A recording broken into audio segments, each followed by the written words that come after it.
Subscribe कीजिए B news channel को और सबसे पहले ताजा खबर जानने के लिए इस बेल आइकन को भी दबाएं।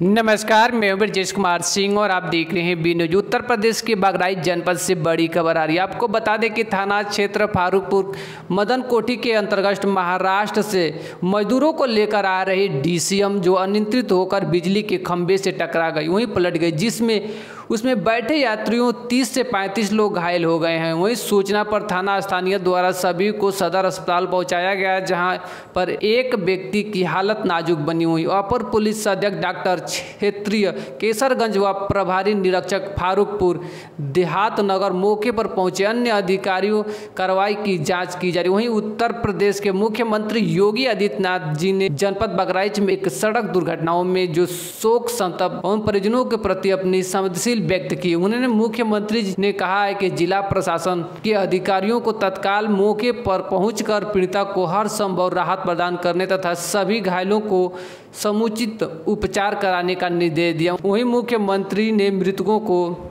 2 लाख रुपए तथा गंभीर रूप से घायल लोगों को 50-50 हजार रुपए की सहायता प्रदान करने का निर्देश दिया है। एडिशनल साहब, अभी एक सड़क हादसा हुआ है, कैसे हुआ है ये हादसा? कितने लोग घायल हैं, कितने की मौत है? ये डीसीएम गाड़ी सुबह के समय पटरी उतर के उससे रोड साइड की पटरी से उतर के और राइट साइड में एक पेड़ से टकरा गई है। इसमें करीब 32 की संख्या में लोग थे।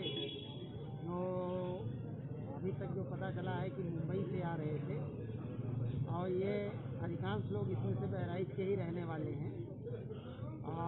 इनको सबको तत्काल हमारी पुलिस फोर्स मौके पर पहुंच गई। सीओ और मैं घटनास्थल पे हम लोग तत्काल पहुँच के और इन लोगों को भिजवा दिया गया है यहाँ सदर हॉस्पिटल। सीएमएस साहब से वार्ता हो गई है और सीएमएस साहब मौजूद भी हैं हमारे साथ। ये सबका ट्रीटमेंट इलाज चल रहा है।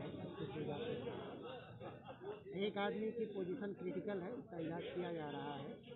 बाकी ऐसे अन्य लोगों को जो चोटें आई हैं उनका प्राथमिक इलाज करके उन्हें जो अन्य कार्यवाहियाँ हैं वो पूर्ण करते हुए उन्हें नियमित रूप से देगा। कोई एक्सपायर भी है? एक व्यक्ति की अभी इलाज के दौरान मृत्यु हो गई है। बाकी अन्य लोगों का यह था बहराइच से राजेश चौहान की रिपोर्ट। और भी खबरें देखने के लिए इस बी न्यूज़ के साथ जुड़ सकते हैं। साथ ही हमारे वेबसाइट www.bnewsup.com पे भी जा सकते हैं। प्ले स्टोर से बी न्यूज़ का ऐप इंस्टॉल कर सकते हैं। तो मिलते हैं फिर एक नई खबर, नई जानकारी के साथ। तब तक के लिए नमस्कार, जय हिंद।